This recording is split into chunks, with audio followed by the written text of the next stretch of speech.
반갑습니다. 네, 대한체육회 대표 미녀 김연수라고 합니다.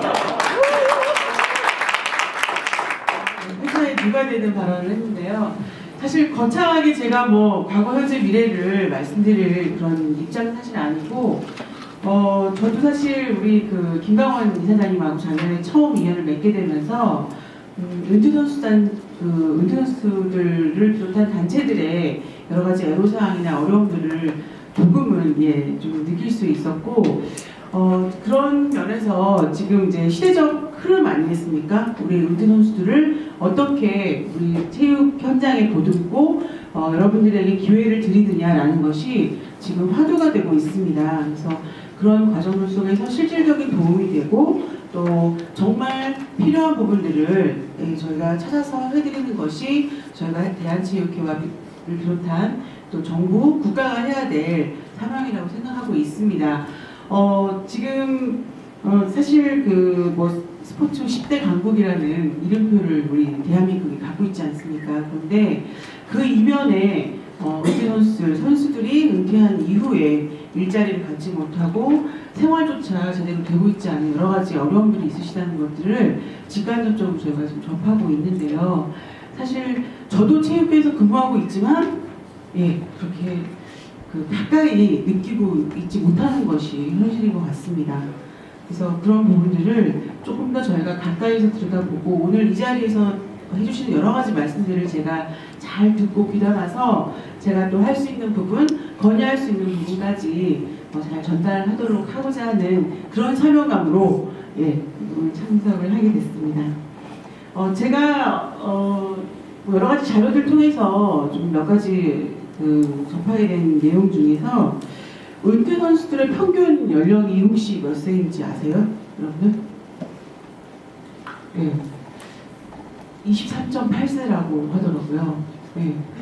일반인들로 생각하자면 굉장히 한참 에너지가 넘치고 무언가를 열정적으로 한창 할 나이일 건데 23.8세의 우리 선수들은 이미 제1막을 마감하고 또 다른 인생을 준비하고 아직 준비하지 못한 인생에 대해서 괴로워하는 나이가 되었다는 점에서 저는 굉장히 좀 놀랐고요.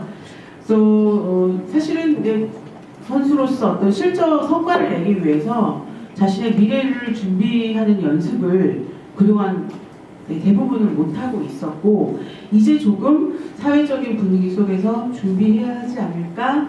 그래서 조금 도움이 됐으면 좋겠어 라는 이제 움직임들이 조금씩 이렇게 나오고 있다는 점이 다행이고 또 조금은 늦은 감은 있지만 앞으로 또 저희가 해나가야 될 부분이 아닌가라고 생각을 합니다. 여러분들 아시다시피 작년 4월에 대한체육회와 국민생활체육회, 그러니까 전문체육과 생활체육이 하나로 합쳐지는 역사적인 해였습니다. 아직도 그러한 양가 집안이 합의에 의해서 결혼을 했으나 서로 연애를 해서 결혼한 것이 아니었기 때문에 지금 엄청 속으로 마음을 끓이고 있는 상태입니다. 여러분들이 사실 직간접적으로 보시기에도 불안불안하고 위태하시겠지만 하나의 과도기라고 생각해 주시면 좋을 것 같고요. 그 과정 속에서 분명히 통합의 순기능들이 발휘할 날이 올 거라고 믿습니다. 여러분들 지켜봐 주시고 함께 힘이 되주셨으면 감사하겠습니다.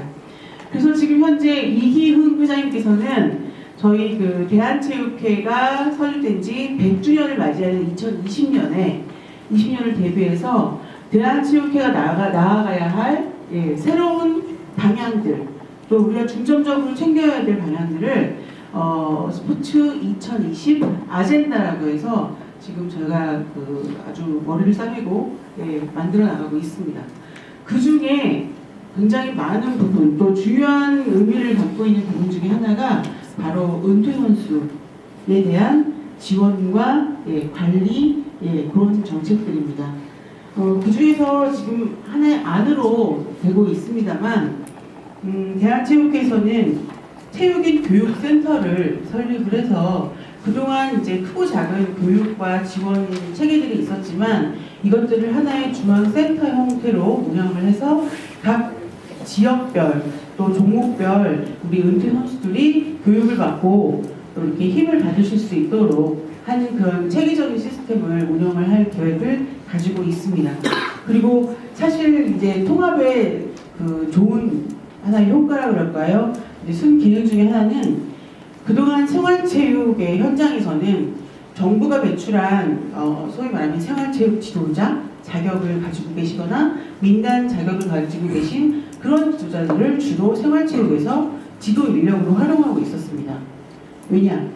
전문 선수를 함께 연결해서 같이 활용할 기회가 없었기 때문에. 그런데 이제는 통합이 됐기 때문에 정말로 우리 선수, 을드 선수들을 그동안에 그 종목의 선수로서 훈련을 해왔고 스스로 지도를 받은 그 입장에서 다시 그러한 능력들을 지도 인력이 되어서 뭐 동호인이나 후배 선수들을 가르칠 수 있는 그런 기회로 삼게 하기 위해서 이러한 연계된 피라미드 형태의 그 구조 안에서 우리 을지 선수들을 지도 인력으로 많이 이제 흡수하고 또 끌어들이려고 하는 그런 움직임들이 있습니다. 저희 생활체육 그 다양한 사업들이 있는데요. 아시다시피 뭐 유아 그리고 청소년 학교 체육으로 대표될 수가 있겠죠. 그리고 성인 교육, 그다음에 어르신 사업, 그리고 뭐 저희가 이제 아까 영상으로 보셨지만 소외계층 아이들, 그리고 또 여성, 다양한 생애 주기별 맞춤형 프로그램 사업들이 생활체육에는 무궁무진하게 있습니다. 그럼 그 각각의 현장들에서 우리 은퇴 선수들을 비롯한 분들이 해주셔야 할 역할들이 굉장히 많다고 할 수 있겠죠. 그래서 이런 부분들을 우리 대한체육회는 무게감을 가지고 앞으로 크게 확대해서 여러분들께 기회를 드릴 생각들을 하고 있고요.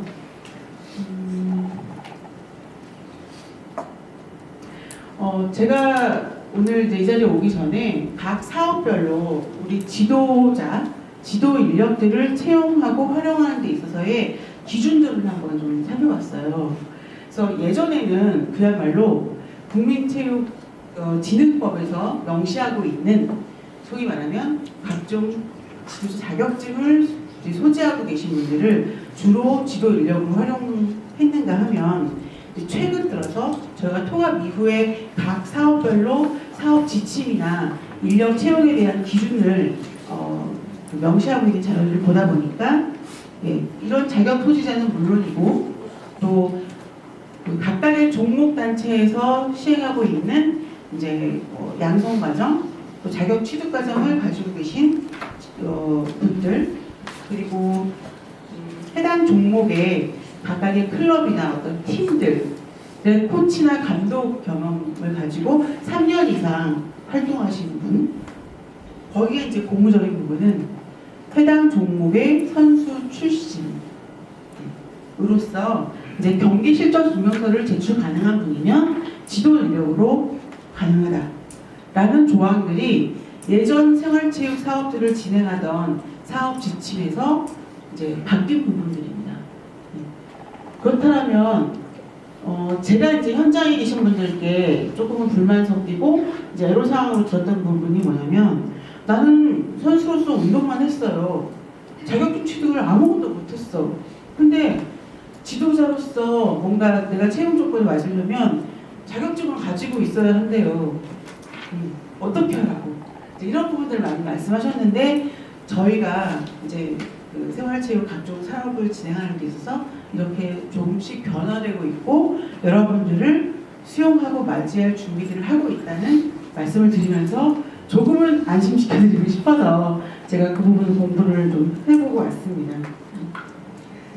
그렇다면 제가 이제 작년에 사실 김가은 이사장님하고 인연이 된 것은 행복 나눔 스포츠 교실 사업이라는 그 프로그램으로 만나게 되었는데요.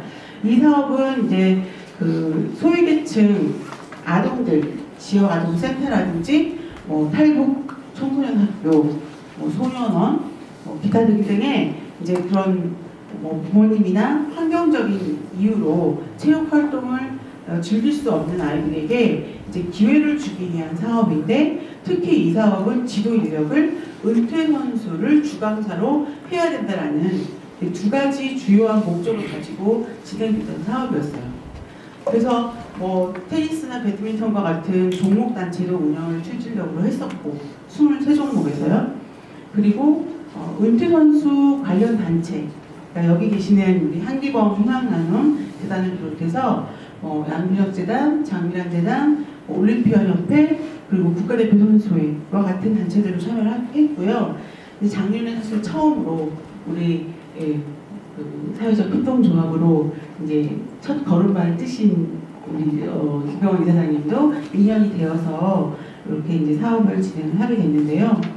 저는 사실 종목별 강습회나 캠프들은 많이 봐왔고 실제로 현장을 가봤지만 작년에 이제 여기 아까 소개를 하셨던 SDG 프로그램 제가 대전까지 가서 현장에서 이렇게 지도하시는 모습들도 봤고 실제로 아이들 참여하는 모습들 봤을 때 굉장히 좀 소름이 돋을 정도로 좋은 이미지 그 컨셉으로 아이들에게 재미와 또 나 하고 싶어요. 나 해보니까 내가 여기 잘하는 것 같아요.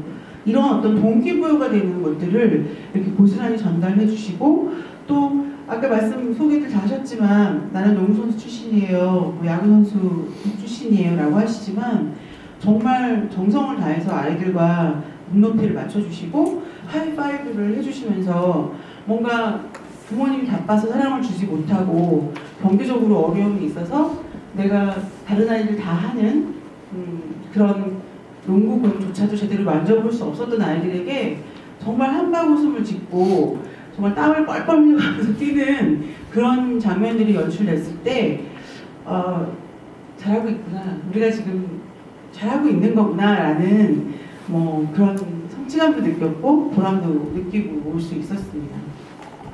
그래서 사실 짧은 시간 저도 이렇게 옆에서 직간접적으로 이렇게 모습을 보고 제가 느꼈던 점 그리고 또 주제는 없지만 또 제안을 드리고 싶은 부분들이 있어서 좀 몇 가지 말씀드리고자 하는데요. 사실 저도 스포츠 행정을 오래 한 사람이라서 운동하고는 사실 스포츠하고는 거리가 많이 먼 사람입니다. 뭐 액면으로는 그 생활체육 분야의 장미란 선수라는 닉네임이 붙을 정도로 그 튼튼한 그 체격을 가지고 있어서 그렇긴 합니다만 개인적으로는 생활체육 동호인으로서 에어로빅과 댄스 스포츠를 즐기고 있는 그러나 절대 다이어트에 도움이 안 되는 그런 사람이기도 합니다. 그런데 저 나름대로는 이제 체육단체에서 오랫동안 일을 하고 저 스스로가 진정한 체육인이 되기 위해서 다양한 이제 체육인 육성 과정 이런 곳에도 좀 참여를 해봤고 제가 이렇게 실질적으로 주변에 많은 체육인 지인들을 이제 네트워크를 하면서 느꼈던 것은 역시 어떤 체육인이기 때문에 체육인으로서의 적을 두어야 되겠다. 어떤 형태로든. 그리고 또 한 가지는 체육이라고 해서 스포츠인이라고 해서 분야가 하나만 있는 게 아니더라고요. 너무나 다양하고 이런 것도 있었구나라고 느낄 정도로 굉장히 세분화되어 있는데 그것들을 우리가 아직은 알지 못하고 접하지 못하고 있는 부분이 너무나 많다는 거 그걸 느껴서 그 두 가지를 좀 강조드리고 싶었어요. 그래서 여기 계신 분들이 농구나 배구나 야구나 다양하게 하고 계실 텐데 어찌됐든 그 종목과 관련된 단체 또 여기 우리 김강원 이사장님이 운영하고 계시는 협동조합 다양한 형태의 단체들이 있어요. 그래서 거기에 어떤 직접적으로 임원 역할을 하시든 아니면 지도 인력으로 활동하시든 어떤 형태로든 다양하게 어떤 적을 반드시 갖고 계시는 것이 여러분들이 앞으로 지속적인 어떤 형태로 활동을 하시는 데 있어서는 가장 든든하고 중요한 백이 될 거라고 생각이 들었고요. 그리고 이제 여러분들 그 자료 받으신 거에 보시면 체육인 복지 프로그램이라는 리플렛이 있으실 거예요. 대한체육회에서는 은퇴 선수 데이터베이스를 구축해서 지금 운영을 하고 있어요. 거기에 여러분들 혹시 등록하고 계신 분 계십니까? 등록되어 있는 분 계세요? 네. 오늘 그 세미나가 끝나면 반드시 가입을 하시고 등록을 해주시기 바랍니다. 이것은 내가 당장 거기에 등록을 해서 지도 인력으로 당원 얼마의 수당을 받기 위한 그게 목적은 아닙니다. 예. 여러분들이 어떤 활동을 하시고 또 앞으로의 어떤 꿈을 펼쳐나가시는 데 있어서 그런 것들은 전부 기본이 될 거라고 생각을 하고요. 또 특히 여성분들 같은 경우는 한국양성평등원에서 다양한 프로젝트들이 이루어지고 있어요. 그래서 거기에 여성 인력 풀이 운영되고 있고요. 저는 거기 등록돼 있습니다. 예, 뭘로 등록이 됐을까요? 역도 선수 이런 건 아니고요. 네, 본인이 가진 작은 어떤 뭐 기술적인 부분, 토양적인 부분이라도 도움이 될 것이고요. 그리고 이제 교육, 사실 죽을 때까지 공부해야 될 것 같아요. 그래서 나는 선수라서 공부를 안 했어요 라는 게 그건 중요하지 않은 것 같아요. 이제 선수로서의 일막을 정리하시고 이제 100세 시대를 사는데 고작 23.8세에 은퇴를 해서 남은 7, 80년을 어떻게 사는지가 중요하잖아요. 그래서 그것들을 대비하기 위한 다양한 프로그램들이 있고, 예, 사회는 여러분들 맞이할 준비가 되어 있으니까 정말 내 눈으로 잘 찾아내셔서 여러분들이 그런 부분들을 많이 누리시고 혜택을 받으셨으면 좋겠어요. 제가 소개해드리고 싶은 교육 중에 한 가지는요, 국민체육진흥, 대한체육회가 먼저 우선이고요. 여기 리플렛에 나와 있는 것처럼 은퇴 선수를 지원하기 위한 여러 가지 프로그램들이 있습니다. 뭐 은퇴 선수 취업 지원 서비스가 있고요, 맞춤형 직업훈련 지원 서비스가 있고, 우리 김강원 이사장님이 하셨던 것처럼 이제 사회적 기업으로 창업을 하실 수 있도록 국민체육진흥공단에서 지원을 하고 있는 부분도 있어요. 그리고 제가 가장 더 추천드리고 싶은 교육 과정 중에 하나는 국민체육진흥공단 내에 한국스포츠개발원이 있잖아요. 거기 안에 체육인재육성팀이라는 팀이 있습니다. 예전에 이제 통합되기 전에는 체육인재육성단이라고 하는데, 거기에는 우리 뭐 심판교육, 그리고 외국어 교육, 그리고 국제스포츠 인재 전문가 교육, 다양한 교육들이 있어요. 정말 뭐 아이엠어 보이 유아러 걸부터 시작해서, 예, 나중에는 정말 인터뷰도 할 수 있을 정도의 고급 영어까지 영어 수업들이 준비되어 있고요. 여러분들이 이런 교육 과정들을 통해서 정말 많은 기회가 있고 내가 생각하지 못했던 많은 일할 수 있는 그런 장들이 있다는 것들을 확인하실 수 있는 기회가 되실 것 같습니다. 네, 저 또한 그런 교육생 중에 하나였는데요. 저 개인적으로도 지금 제가 앞으로 해야 될 청사진을 나름대로 최근 들어서 그렸습니다. 네. 제가 관심 있는 분야가 무엇이고 제가 그거를 하기 위해서 연도별로 어떻게 무엇을 해야 되겠다는 계획을 작년에서야 비로소 세웠어요. 이 과정을 통해서. 그래서 막연하게 난 무엇을 하고 싶어 라고 생각하시는 것보다 이제 그런 부분들을 만들어 나가시는 게 중요할 거라고 감히 제가 말씀을 드려보고요. 제가 어제 개인적인 모임에서 들은 좋은 얘기가 있어서 하나만 마지막으로 말씀드리고 마무리하고 싶어요. 여러분 혹시 YOLO, 요로라는 단어 들어보셨어요? 요로. 예, 영어라고 하더라고요. You only live once. 우리 한 번 사는 인생이라는 거죠. 무엇이 중요한지, 예, 내가 하고 싶은 거 하고 멋지게 불태우며 살다 가자라는 얘기를 누군가 했어요. 굉장히 좀 감동을 받았고요. 저 역시 남은 인생 그렇게 하얗게 불태우고 가고 싶고 여러분들 인생도 그렇게 살다 가실 수 있도록 지원하고 응원하고 싶습니다. 예, 너무 길고 장황한 얘기였던 것 같은데요. 감사드리고, 예, 만나뵈서 반갑습니다.